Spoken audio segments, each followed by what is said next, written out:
Hello everyone, welcome to Carol academy YouTube channel. तो आज हम बहुत ही इंपॉर्टेंट बात डिस्कस करने वाले हैं। महाजन को यानी कि महाराष्ट्र स्टेट में बहुत बड़ा नंबर गवर्नमेंट जॉब के लिए अब तक का आया है। आप देख सकते हो कि बम्पर वैकेंसीज 124 वैकेंसीज आए हैं और उसका एलिजिबिलिटी क्राइटेरिया क्या होगा उसके बारे में ये आज का वीडियो होने वाला है। अविनाश सर भी है हमारे साथ, सर ज्वाइन कीजिए। स्वागत है आप सभी का कैरल एकेडमी यूट्यूब चैनल पे। जैसे कि हमने पहला वीडियो डाला था इसके वैकेंसीज के लिए, पेपर में न्यूज़पेपर में आया हुआ है, जल्द ही इसका नोटिफिकेशन आउट होगा। ठीक है, उन्होंने नंबर ऑफ वैकेंसीज इसमें दे दिए हैं क्योंकि आप डॉक्यूमेंट्स रेडी करके रखो। ठीक है, ये आप देख सकते हो न्यूज़पेपर का कटआउट है जिसमें उन्होंने महाजन को ने क्या किया है कि ये वैकेंसीज अभी आने वाले हैं, उन्होंने डिक्लेयर कर दिया है। Yes, this is Maharashtra newspaper, Maharashtra का न्यूज़पेपर है। ठीक है, हिंदी में इस वीडियो में मैं बोलने वाला हूँ बहुत सारी चीजें, क्योंकि जो नॉन महाराष्ट्रियन स्टूडेंट्स है और अदर स्टेट स्टूडेंट्स है उनका भी बहुत सारे डाउट्स इसमें हैं, तो उनके डाउट्स भी हमें क्लियर करने, इसीलिए हम हिंदी में बात करेंगे, बीच बीच में मराठी में बात करते रहेंगे जो भी इंस्ट्रक्शंस होंगे तब। ठीक है, सबसे पहले बता दूं, जूनियर लैब केमिस्ट यानी कि कनिष्ठ रसायन शास्त्रज्ञ, सहायक रसायन शास्त्रज्ञ, that is the assistant lab chemist, ये दो पोस्ट मिला के 124 वैकेंसी है। बाकी पोस्ट अगर मिला लोगे तो और भी ज्यादा वैकेंसी है, but that is not for us, इसीलिए हम उसको नहीं लिख रहे हैं। जो अपने काम के हैं, मतलब बीएससी के बेसिस पे ये भी है, मतलब इनकी क्या एलिजिबिलिटी क्राइटेरिया मैं बताऊंगा आपको। इसके लिए एक्सपीरियंस चाहिए, जोरदार एक्सपीरियंस चाहिए। ठीक है, थर्मल पावर प्लांट का इसमें एक्सपीरियंस चाहिए, तो उसके बारे में हम आगे चर्चा करने वाले हैं। ठीक है, अगला देखेंगे, देखो इसमें क्या कहानी है, ये तो आपको मैंने बता दी न्यूज, मैंने लास्ट वीडियो में इसके बारे में डिटेल डिस्कस कर रखा है। ठीक है, जूनियर लैब केमिस्ट यानी कि कनिष्ठ रसायन शास्त्रज्ञ। ठीक है, तो नाम में कंफ्यूज मत होना, अभी रिसेंटली ना इसके लिए सिर्फ जूनियर केमिस्ट ये भी लिखा जा सकता है। जब आप फॉर्म फिल करोगे तो इस पोस्ट का नाम जूनियर केमिस्ट है, और पहले मतलब प्रीवियस ईयर्स में इसको lab chemist, junior lab chemist ऐसे भी बोला जाता था। कंफ्यूज मत होना, जूनियर लैब केमिस्ट और जूनियर केमिस्ट, और अगर मराठी में आप देखोगे कनिष्ठ रसायन शास्त्रज्ञ, ये तीनों टर्म सेम पोस्ट के हैं। ओके, ठीक है, और ये जो पोस्ट है, इस पोस्ट में आपको मैं बता दूं 49 वैकेंसी है, मतलब बहुत बड़ा नंबर है 49 वैकेंसीज। आगे का नंबर देखोगे तो आपको लगेगा कि अरे ये ज्यादा बड़ा नंबर है, बट ये भी बहुत बड़ा नंबर है, आप ये ध्यान से समझो, बहुत ही बड़ा नंबर है। और इसको आप अप्लाई कर सकते हो on the basis of BSc chemistry, only BSc chemistry required है। एमएससी केमिस्ट्री अगर होगा तो ऑर्गेनिक, इनऑर्गेनिक और इन्वायरमेंटल केमिस्ट्री आपका हो सकता है। आई डोंट नो उन्होंने क्यों ऐसा दिया हुआ है कि सिर्फ फिजिकल को अवॉइड किया है, बाकी सब्जेक्ट्स को अवॉइड किया, बट उन्होंने स्पेसिफिक दिया हुआ है।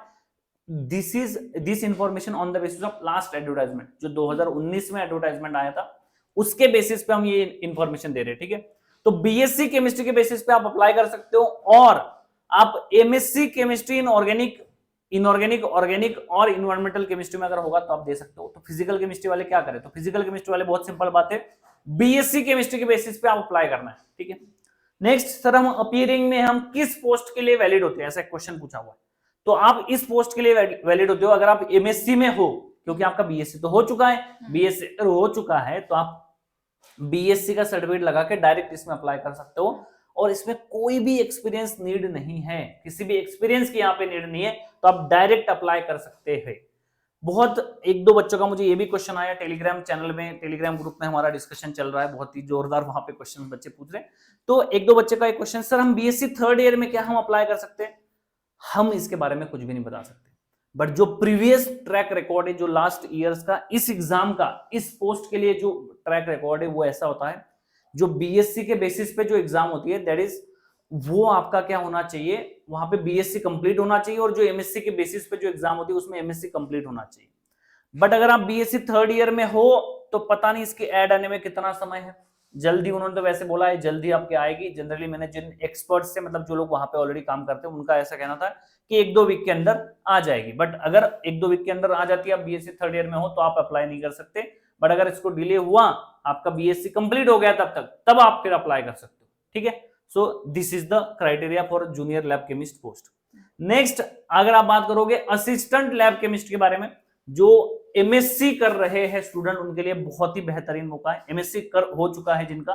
ठीक है, आपको बता दूं B and BTech degree in chemical technology, ये भी एलिजिबिलिटी है। तो किसी ने अगर बीई या बीटेक कर रखा है इन chemical technology, you can also apply for this post. Okay, MSc chemistry अगर कर रखा है आपने, ऑर्गेनिक, इनऑर्गेनिक अगेन और इन्वायरमेंटल केमिस्ट्री, ठीक है, इनमें से अगर आपका है तो आप एमएससी के बेसिस पर अप्लाई कर सकते हो। एमएससी अगर आपने किया है, बीई बीटेक अगर आपने किया है, तो आपको कुछ भी एक्सपीरियंस की नीड नहीं है।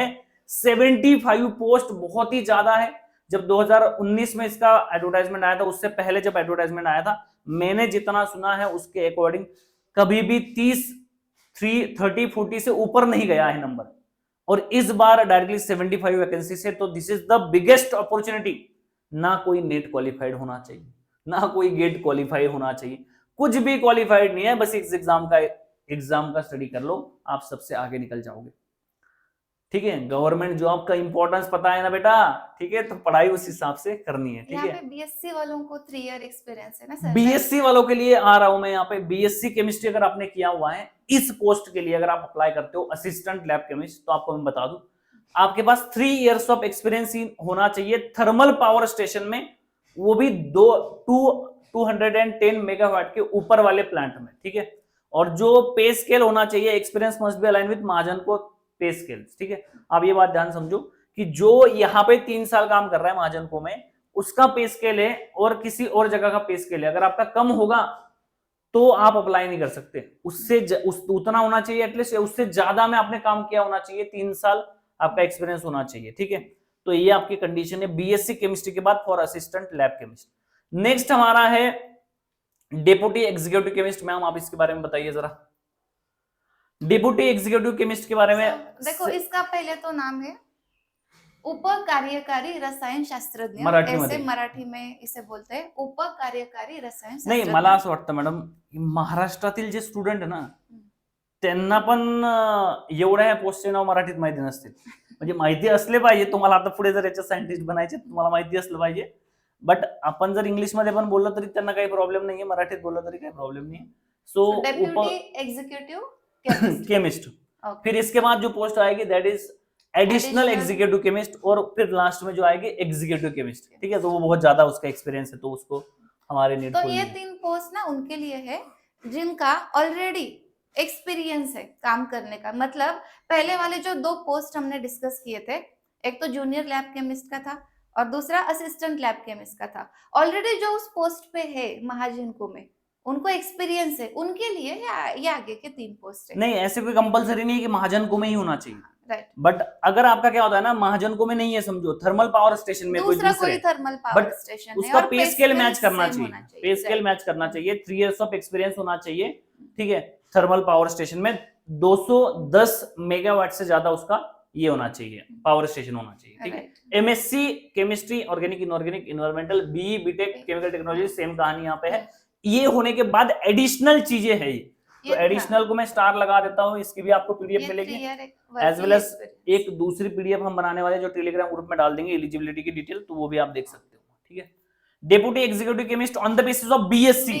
अगर बीएससी के बेसिस पे आपको करना है तो आपको 7 साल का एक्सपीरियंस चाहिए। अगेन सारी चीजें सेम है, 210 मेगावाट से ज्यादा आपका होना चाहिए। पे स्केल की बात अगेन सेम, पे स्केल आपका उतना होना चाहिए। ऐसे नहीं कि भाई मेरी कंपनी में आप काम कर रहे हो, मैंने आपको पोस्टिंग दे दी कि भाई मेरा थर्मल पावर प्लांट है, मैंने आपको पोस्टिंग दे दी, भाई एक काम करो, चलो तुझे एक्सपीरियंस के लिए चाहिए तो चलो एक काम करो, केमिस्ट के तुझे दे देता हूं मैं, असिस्टेंट केमिस्ट या कुछ भी, जो भी आपका जूनियर केमिस्ट है उसका मैंने आपको दे दिया, एज अ पोस्टिंग दे दिया, बट मैं सैलरी नहीं दे रहा हूँ, जितनी सैलरी वहां पे मिल रही है उतनी नहीं दे रहा हूँ, तो फिर आप एलिजिबल नहीं है। ठीक है, तो सैलरी, क्योंकि क्या है ना, सब झूठा दिखा सकते हो, सैलरी झूठी नहीं दिखा सकते। ठीक, क्योंकि सैलरी कोई मतलब उसके हिसाब से सैलरी किसी को नहीं मिलेगी, मैं बता रहा हूँ गारंटी। ठीक है, तो इसके बारे में आप ज्यादा मत सोचो। 210 मेगावाट, ये क्या होता है ना, थर्मल पावर प्लांट के टाइप्स होते हैं। सो डिफरेंट मेगावाट, हर एक प्लांट की जो कैपेसिटी होती है वो ये डिनोट कर रहा है। 210 मेगावाट का प्लांट, उसका एक्सपीरियंस चाहिए। यस, तो ये इसके बारे में कुछ आपको ज्यादा टेंशन लेने की जरूरत नहीं। एडिशनल एग्जीक्यूटिव केमिस्ट में सेम कहानी है सारी। ठीक है, बस क्या है ना कि 7 years of chemical 7 years of experience होना चाहिए। हाँ जी। इसमें, और आपको बता दूं 2 years as deputy executive chemist होना चाहिए। ठीक है, ये जो है ना इसका 2 साल होना चाहिए। ठीक है, और 7 इयर्स एज असिस्टेंट केमिस्ट होना चाहिए। इसके बेसिस पे आप अप्लाई कर सकते हो। ठीक है, इस पोस्ट के लिए एडिशनल एग्जीक्यूटिव केमिस्ट। एक्चुअली इसमें डिपार्टमेंटल ही होते हैं बहुत सारे लोग, तो डिपार्टमेंटल ही लोग यहाँ पे अप्लाई करते हैं। एडिशनल एग्जीक्यूटिव केमिस्ट के लिए अगर आप ये करते हो on the basis of BSc करते हो तो उसका एक्सपीरियंस और बढ़ जाता है। 12 इयर्स ऑफ एक्सपीरियंस होना चाहिए, 4 years as deputy executive chemist होना चाहिए, 10 इयर्स एज असिस्टेंट केमिस्ट होना चाहिए और में, ठीक है, और पे स्केल भी मैच करना चाहिए, ठीक है। तो ये एडवांस ऊपर की पोस्ट है थोड़ी। एग्जीक्यूटिव केमिस्ट के लिए अगर आप इसमें एग्जीक्यूटिव केमिस्ट में इसमें इतने वैकेंसीज नहीं है, 19 वैकेंसीज इसमें थे। टोटल वैकेंसीज ज्यादा ही है, हम जो आपको वैकेंसीज बता रहे दैट इज रियल वैकेंसीज, मतलब जो हमारे लिए सच में यूजफुल है वो वाले वैकेंसीज की बात कर रहा हूँ, ठीक है। ये 19 थे, ये 3 वैकेंसीज है यहाँ पे, सो 3 वैकेंसीज यहाँ पे है ये। इसमें एग्जीक्यूटिव केमिस्ट हाईएस्ट पोस्ट है इसमें, तो B BTech MSc chemistry 9 years of experience, बहुत सारा इसमें क्राइटेरिया है, उसके बाद ही आप फिर वहां पे एग्जीक्यूटिव केमिस्ट बन सकते हो, ठीक है। इसको आप पढ़ सकते हो डिटेल में। नेक्स्ट अगर बात करोगे तो क्वेश्चन से आप लोगों के कुछ क्वेश्चन आप लोगों ने पूछे थे यहाँ पे, तो मैं आपको बता दूं कि क्या क्या क्वेश्चन आपने पूछे थे। जैसे कि Subradeep sir, other state students are also eligible, तो अदर स्टेट स्टूडेंट्स एलिजिबल है बट रिजर्वेशन नहीं ले सकते। सबसे पहला point, consider will be considered in open में कंसिडर किया जाएगा। दूसरी बात यहाँ पे बड़ी इंपॉर्टेंट है, you should know Marathi language, Marathi language आपको आनी चाहिए। महाराष्ट्र डोमिसाइल होना चाहिए, महाराष्ट्र डोमिसाइल होना चाहिए आपके पास, ठीक है, पहली बात। और आपके पास 10th में मराठी होना चाहिए, 10th में मराठी होना चाहिए, सब्जेक्ट होना चाहिए आपका मराठी में, मराठी एक सब्जेक्ट होना चाहिए 10th में आपका। और आपके पास बहुत सारे बच्चे ऐसे कि जो महाराष्ट्र के हैं, अलग अलग बोर्ड से वो पढ़ते हैं, तो एक क्वेरी आई थी, जो क्वेरी आ रही है टेलीग्राम ग्रुप में उसका ही मैं आंसर कर रहा हूं, तो आपको पता होना चाहिए कि आपको क्वेरी कहां पे पूछनी है। एक तो आपको कमेंट सेक्शन में पूछते हैं, एक तो टेलीग्राम ग्रुप ज्वाइन करना है, ठीक है। सो आपको मैं बता दूं, एक क्वेरी आई कि 10th सर हमने सीबीएसई से किया है और हमारे पास मराठी सब्जेक्ट नहीं था, मतलब उनका मराठी सब्जेक्ट नहीं था उनका, तो उनको क्या करना है, उनको क्या करना है ना, मराठी परफॉर्मा सर्टिफिकेट होता है वो बनाना पड़ेगा आपको, तो मराठी परफॉर्मा सर्टिफिकेट बनाना पड़ेगा। और आपको एक मराठी सीखने के लिए एक एग्जाम होती है वो देनी पड़ेगी, ठीक है। तो उसके लिए और भी क्लैरिटी आनी बाकी है, जैसे कि महाराष्ट्रियन अगर है उसको अगर मराठी आती है तो वहां पे एक मराठी परफॉर्मा सर्टिफिकेट कैसे बनाना है उसके बारे में डिटेल बताने वाला हूं मैं, ठीक है। तो उसको कैसे बनाओगे उसकी क्लैरिटी हमारे पास अभी इतनी है नहीं, उसकी क्लैरिटी इतनी ही है, एक सर्टिफिकेट होता है वो किसी कॉलेज में प्रोफेसर लेवल, प्रिंसिपल लेवल पे जाके वो बनाना पड़ता है, उनकी साइन लानी पड़ती है और उनके पास वहां पे मराठी बोल के दिखाना होता है, अगर कुछ भी दिक्कत हुई तो उन पे एक्शन होता है। तो इसीलिए मराठी परफॉर्मेंस सर्टिफिकेट आपको अगर चाहिए तो आपको प्योर मराठी आनी चाहिए, बोलते हुए आनी चाहिए। और फिर महाराष्ट्र के अंदर जो कॉलेजेस है उसमें भी प्रिंसिपल पोस्ट लेवल तक के जो प्रोफेसर है उनको, उनके पास से आपको ये साइन करवाना पड़ेगा मराठी के प्रोफेसर से, तब जाके आपको मराठी परफॉर्मेंस सर्टिफिकेट बन पाएगा, ठीक है।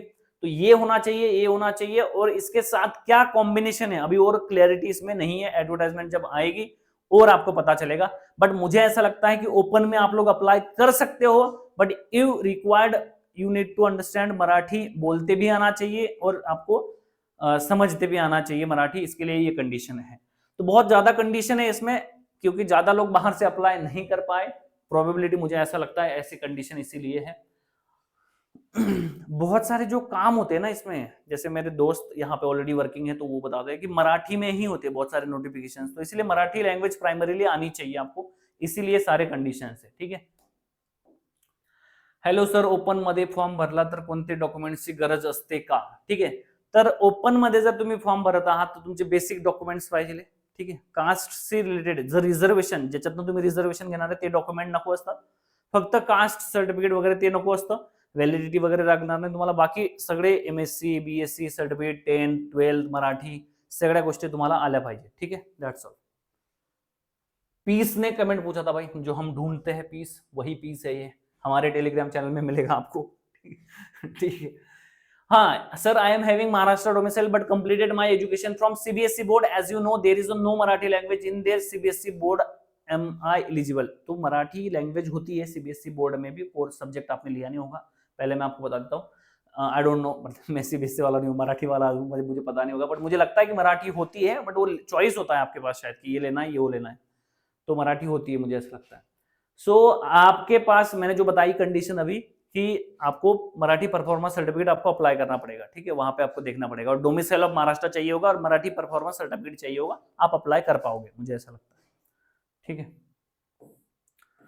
नेक्स्ट क्वेश्चन क्या था भाई, what will be the exam, what will be the expected date of exam when they will send notification on official website. देखो जैसे उनका ट्रैक रिकॉर्ड है उसके अकॉर्डिंग तो जल्दी आ जाना चाहिए, ठीक है, और उनका जल्दी आ जाएगा मुझे ऐसा लगता है, क्योंकि नीड है, मैंने जो सीनियर लोगों से बात की तो उसमें मुझे पता चला कि बहुत ज्यादा नीड है, तो ये फटाफट काम होने वाला है, ऐसा हमें लगता है। आई डोंट नो, गवर्नमेंट का काम है, अभी कैसे होगा क्या होगा वो आपको ही पता है, ठीक है, मतलब होगा, मुझे लगता है जल्दी होगा, मुझे होप्स है कि ये जल्दी होगा, नीडफुल है अभी। राजस्थान वाले कैंडिडेट अनरिजर्व पोस्ट के लिए अप्लाई कर सकते हैं क्या? अगेन सेम आंसर, आपको मराठी वाला वो सारी कहानी होनी चाहिए, आप अनरिजर्व से अप्लाई कर सकते हो, बट आपको मराठी आनी चाहिए सबसे पहली बात, आपका महाराष्ट्र का डोमिसाइल होना चाहिए, और मराठी परफॉर्मेंस सर्टिफिकेट, अगर ये नहीं तो मराठी परफॉर्मेंस सर्टिफिकेट होना चाहिए। इसमें क्लैरिटी अभी मुझे हमें भी नहीं मिली, हमें भी नहीं पता है ना, हम तो महाराष्ट्रियन थे तो हमने अप्लाई किया, हमने जॉब लिया, सब सारी चीजें की, तो महाराष्ट्रियन थे तो हमें सब कुछ पता था ये चीजें, तो हमें इन चीजों की नीड नहीं पड़ी। बट जब हम अभी यहाँ पे डिस्कस कर रहे हैं तो आप लोग जैसे पूछ रहे हो तो हम इस पे अभी रिसर्च कर रहे हैं, ठीक है, हम सीनियर लोगों से भी बात करने वाले हैं इसके रिगार्डिंग, एचआर टीम से पूरा। हॅलो सर, माझी बीएससी महाराष्ट्रात झाली बट एमएससी अदर स्टेटला झाली तर काय एलिजिबल आहे? बिलकुल एलिजिबल आहात तुम्ही, काहीही प्रॉब्लेम नाही भाग्यश्री जी, ठीक आहे, तुम्ही असं इथं नाव लिहिलेलं आहे वेगळंच, ते लक्षात ठेवा की शॉर्ट करा त्याला, ठीक है, ते इथं मला डिलीट करावं लागलं, ठीक है। तर बीएससी आपका अगर महाराष्ट्र में हुआ है, एमएससी अदर स्टेट से हुआ है, कोई दिक्कत नहीं, आईआईटी से, कहीं आईआईटी से कर रहे हो, एनआईटी से कर रहे हो, कोई अदर यूनिवर्सिटी से कर रहे हो, कोई दिक्कत नहीं, महाराष्ट्र का डोमिसाइल होना चाहिए और 10th का मार्कशीट होना चाहिए, 10th की मार्कशीट पे मराठी लैंग्वेज होना चाहिए, अगर ये भी नहीं तो मराठी आपको आनी चाहिए, परफॉर्मेंस सर्टिफिकेट आपको चाहिए होगा, प्रोबेबिलिटी ये है। मैं अगेन एंड अगेन वही बात कर रहा हूँ कि इसमें क्लैरिटी अभी और आनी बाकी है, but this is the basic criteria. अगर आप इसमें बैठ जा रहे हो तो फिर आपको आगे संघर्ष करना है उसके बारे में, आगे जानना है आपको उसके बारे में, ठीक है। अगर आप इसका मतलब ये अगर कहानी आपकी क्लियर है कि अगर आपका डोमिसाइल महाराष्ट्र का नहीं है तो पहली बात तो ये हो गई खत्म कहानी, खत्म नहीं मतलब आप एलिजिबल हो सकते हो, ये डाउटफुल है, बट महाराष्ट्र का डोमिसाइल नहीं, बट आप एलिजिबल हो सकते हो, क्योंकि महाराष्ट्र के कैंडिडेट्स को अगर रिजर्वेशन चाहिए तो आपको ये चाहिए, महाराष्ट्र डोमिसाइल चाहिए, ठीक है। दूसरी चीज जो ये है आपका मराठी लैंग्वेज वाला जो है 10th में आपका नहीं है तो भी आपका मामला गड़बड़ा है, बट अगर आपको मराठी लैंग्वेज बहुत प्रॉपरली आती है तो आपका एक तो मराठी लैंग्वेज की एक एग्जामिनेशन होती है वो देनी पड़ेगी, अदरवाइज आपको मराठी परफॉर्मेंस सर्टिफिकेट सेट करना पड़ेगा, वो प्रिंसिपल लेवल पे। मैंने बोला आपको कॉलेज के जो प्रोफेसर होते हैं, प्रोफेसर और प्रिंसिपल दोनों का साइन चाहिए वहां पे परफॉर्मेंस सर्टिफिकेट पे, और दोनों लोग वहां पे अप्लाई कर सकते हो, ठीक है, दोनों लोगों का वहां पे आपको साइन चाहिए होगा, उनको आपको बताना पड़ेगा कि आपको मराठी आती है वगैरह वगैरह सारी चीजें। अगर उस समय कुछ फ्रॉड होता है तो आपका डायरेक्टली कैंसिल कर दिया जाएगा, वैसे उन्होंने लिखा हुआ है प्रॉपरली, ठीक है। That's all, this is the कहानी, ये कहानी है भाई, थैंक यू सो मच। तो बहुत ही बम्पर वैकेंसी से बहुत ही बढ़िया अपॉर्चुनिटी है आपके पास आपके करियर को बनाने की। अब एक बार मेहनत कर लो, एक बार थोड़ा भी ऊपर नीचे मत सोचो। जो भी एमएससी में है, जो भी बीएससी में है, सब लोग कंपलसरी इस एग्जाम का फॉर्म भरना है। मुझे अगर पूछोगे भरना चाहिए क्या, चाहिए वाला ऑप्शन ही नहीं है, भरना ही है, कंपलसरी फॉर्म भरना है। और इसके लिए इंफॉर्मेशन चाहिए होगी, अपडेट्स चाहिए होंगे सारे, तो हमारे टेलीग्राम चैनल पे आप ज्वाइन करिए, फर्स्ट कमेंट में आपको दे दूंगा, डिस्क्रिप्शन में दे दूंगा, उस पर कमेंट करिए, जुड़िए उस पर, और वहां पे कुछ भी आपकी क्वेरी होगी तो वहां पे बहुत सारे एक्सपर्ट लोग भी है जिनका इन पोस्ट में सिलेक्शन हो रखा है, वो लोग भी उस ग्रुप्स में है, मेरे दोस्त हैं जिनको मैंने ऐड किया हुआ है, बहुत सारे लोग हैं जो आपकी हेल्प के लिए तत्पर हैं। तो आप ये बात ध्यान से समझना कि उस ग्रुप में आपको ज्वाइन करना ही करना है। बाकी जो चर्चा होगी, डिटेल नोटिफिकेशन जब आएगा उसमें भी चर्चा करेंगे, साथ साथ में इसका सिलेबस भी आप स्टडी स्टार्ट कर सको, इसलिए सिलेबस पे भी मैंने रिसर्च किया हुआ है, ऐसा ही डिटेल वीडियो में सिलेबस पे लेके आऊंगा। तब तक अगर आपकी कोई क्वेरी होती है तो कमेंट सेक्शन में जरूर बताएं। कमेंट सेक्शन वाले सारे क्वेश्चन में अगली बार ऐसा जैसे यहाँ पे डिस्कस किया हुआ है वैसे हम लेने वाले हैं, ठीक है। सिलेबस की अगर बात करोगे तो केमिस्ट्री तो है ही, तो केमिस्ट्री पढ़ना स्टार्ट कर दो। जो जूनियर लैब केमिस्ट है, दैट इज कनिष्ठ रसायन शास्त्रज्ञ जे है, उसमें आपको बीएससी लेवल का सिलेबस जो आपने पढ़ा हुआ है ऑलरेडी वो पढ़ना स्टार्ट कर दो, एमएससी वाला पढ़ना स्टार्ट कर दो, ठीक है। बाकी और चर्चा इसमें करेंगे। थर्मल पावर प्लांट केमिस्ट्री होती है, TPS chemistry, thermal power plant chemistry जो होती है उसमें भी इसमें है, वो भी इसमें है। एप्टीट्यूड भी है इसमें, जनरल एप्टीट्यूड है, रीजनिंग है, सारी चीजें है। मराठी भी है, इंग्लिश भी है। तो क्या इसका प्रोपोर्शन होता है, क्या एग्जाम पैटर्न होता है, सिलेबस और एग्जाम पैटर्न पे नेक्स्ट आपका वीडियो आएगा। ठीक है, thank you so much for attending this session. मिलेंगे नेक्स्ट सेशन में। जय Hind, thank you so much.